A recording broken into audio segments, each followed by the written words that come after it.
Today's episode is an answer to a question from a listener. Thank you so much for sending in your question. So let's get into it.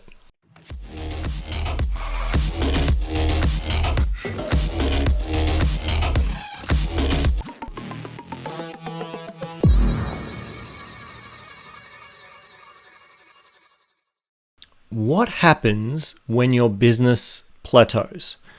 How do you get to that next level and out of a plateau? This is a really, really juicy question. And it's an interesting one, and I can relate a lot to it. In our business journeys, we go through various big growth spurts, plateau, big growth spurt, plateau. It seems to be the nature, at least in my experience, seems to be the nature of how business is. You kind of, you grow to a level, you kind of get to a level, and then you plateau for a while. And that plateau could be weeks, months, or years. I've had businesses where I've plateaued for years, stuck at the same revenue levels or same profit levels. And so here's my experience of what you do to move to the next plateau. That's the first, let's be honest, that's the truth. You're talking about how do you get to the next level. The next level is the next plateau. So that's the first thing, is you need to just accept that you're in a plateau. And that's actually a good thing because it means you've had a huge period of growth.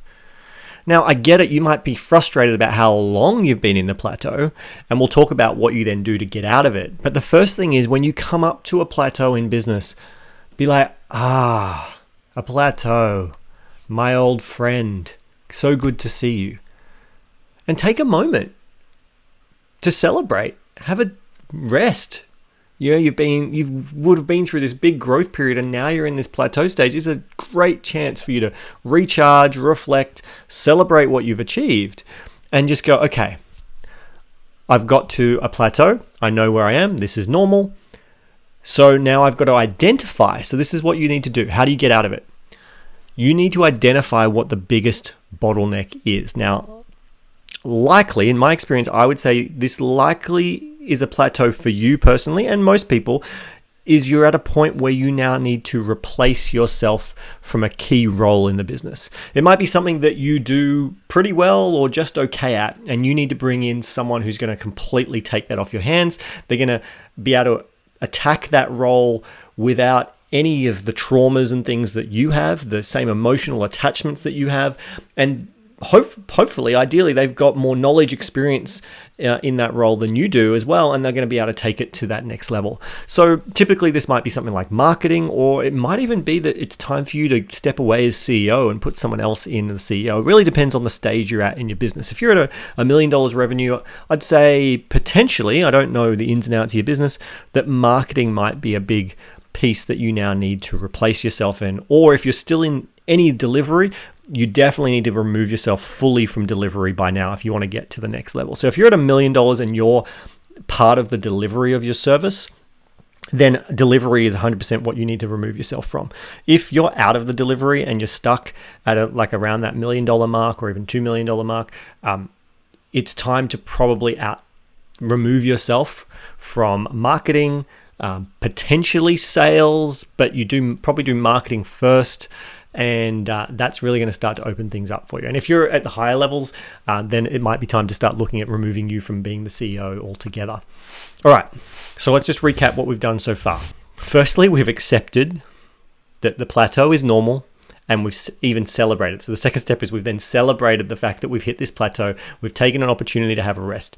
The third thing we've done is we're identifying what the biggest bottleneck is. And I'm telling you that it's most likely you in a role that you no longer are the best person to be in that role. You need to free up your time to focus on more strategic things, and you also need to bring in some fresh blood who can attack that role without the emotional trauma and attachments that you have and have had in your business. And ideally, they bring in some experience that can help take it to the next level. Once you've identified the role and the bottleneck in the actual business, the next thing you need to do is identify who you need to become. Because if you're going to remove yourself from that role, that's all well and good, but who do you need to be? And A really great way to do this, something that I've done even just recently, I'm in my own plateau and I was like, okay, what do I need to do to go to that next level? And so I completed this sentence. When I'm crushing, and so let's put in your revenue. So let's say you're at $1 million. I don't know what you want to get to, but let's just go 10x, right? You want to go to 10 million.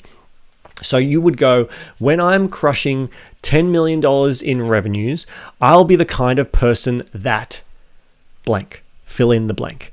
So you might go, when I'm crushing 10 million revenues, I'll be the kind of person who delegates everything, holds managers and leaders to outcomes, manages my time preciously, ensures I'm investing my time in the best places. I stay focused in my own zones of genius that grow. Like, don't take what I'm saying, because you need to use your own innate wisdom of who you are and what you want to be doing. But really ask yourself, when you're crushing $10 million or whatever the next level for you is in revenues, I will be the kind of person that, and then fill in the blank. Who would you be if you were at that level? And once you've got it identified who you would need to be that person at that level, the next thing is to start doing those things. Start becoming that person. If you need to be the kind of person who delegates everything, start delegating everything. And if you don't know how, go and learn how. So, we've accepted where we are. We've celebrated even the fact that we're in a plateau. We've identified what the biggest bottleneck is and an action step. And then we're identifying who we need to become. And once we've identified who we need to become, we start acting as if we are that person. We start changing ourselves, shifting ourselves to be that person who's going to be able to play at that level. Once you've done that, what I would then say is get around communities of people who are playing a bigger game than you. At bare minimum, who are at the same level as you. You want to get around people who are at the same level, because you're going to be able to talk about where you're stuck at. But really, if you want to get out of the level you're at, you need to ensure that you're around people who are doing a higher level, whether that's through a mentor, whether that's through a community or a mastermind program. But you want to find the people who are playing business or life at the level that you want to be playing at, or even they're beyond where you want to be playing at, so that you can learn from them. They can help you on the way, but also you can just be inspired, and you start to see who you need to become by seeing what they're like. So that's what happens when your business plateaus. Accept it, appreciate it, because it is a beautiful thing. It means you've had this huge amount of growth. Now, when you're at the next level, you've got to go, okay, what does my next level look like? What's the bottlenecks? Who do I need to become? And let me just put a little aside here. I think it's very easy as entrepreneurs to feel like we always have to be chasing that next level. So it's really important here when you go, well, what is the next level that I want to get to?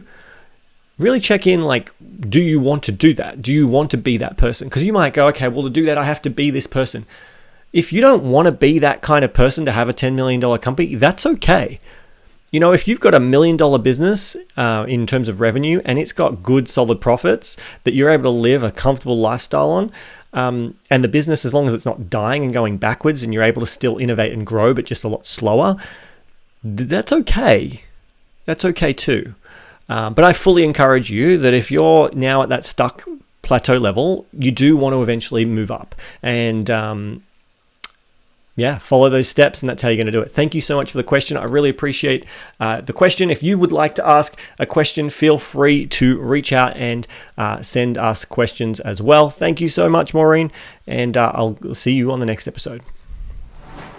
You've been listening to Entrepreneurs Rising. Thank you, dear listener, for tuning in. I appreciate your time and look forward to connecting in future episodes. If you would like show notes or any resources from today's episode, you can find them at rising.show. Rising.show. You can find show notes for this episode and all other episodes, as well as links to socials and the ability to reach out and connect with me, make your suggestions for future episodes.